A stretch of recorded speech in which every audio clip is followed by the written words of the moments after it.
Queen Mary's mysterious Russian sapphire cluster brooch. Let's dive into the fascinating history of one of the most striking pieces of jewelry in the British royal family's collection, Queen Mary's Russian sapphire cluster brooch.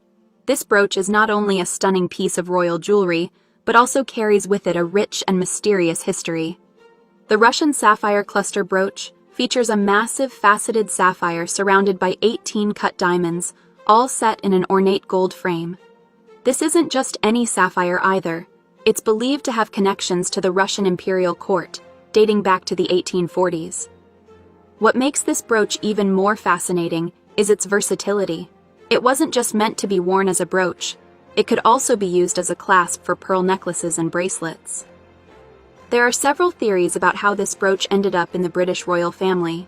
Some believe it may have been part of a sapphire set given as a wedding gift to Princess Marie of Hesse when she married the future Tsar Alexander II of Russia.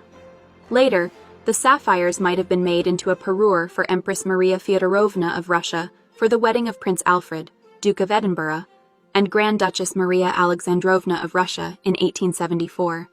So how did Queen Mary acquire this stunning brooch? Well, in 1934, Queen Mary purchased what is now known as the Russian sapphire cluster brooch.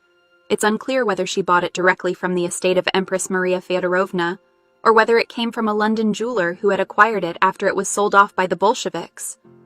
Queen Mary was known for her impeccable style and her love of royal jewelry, and the Russian sapphire cluster brooch quickly became one of her most famous pieces. She was photographed wearing it in several portraits. After Queen Mary passed away in 1953, the Russian sapphire cluster brooch was inherited by her daughter-in-law, Queen Elizabeth, the Queen Mother. The Queen Mother began wearing the brooch in the 1950s, and it became one of her go-to pieces for daytime events. She was often seen wearing the brooch for a variety of formal and informal occasions, adding a touch of royal elegance to each outfit. One of the Queen Mother's most memorable looks featuring the brooch came in the 1960s, when she wore it with her sapphire fringe earrings for several evening events. When the Queen Mother passed away in 2002, her impressive jewelry collection, including the Russian sapphire cluster brooch, was passed down to Queen Elizabeth II. However, Queen Elizabeth didn't wear the brooch publicly until 2014.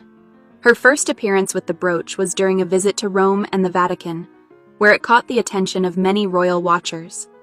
Queen Elizabeth also wore the Russian sapphire cluster brooch for special formal occasions.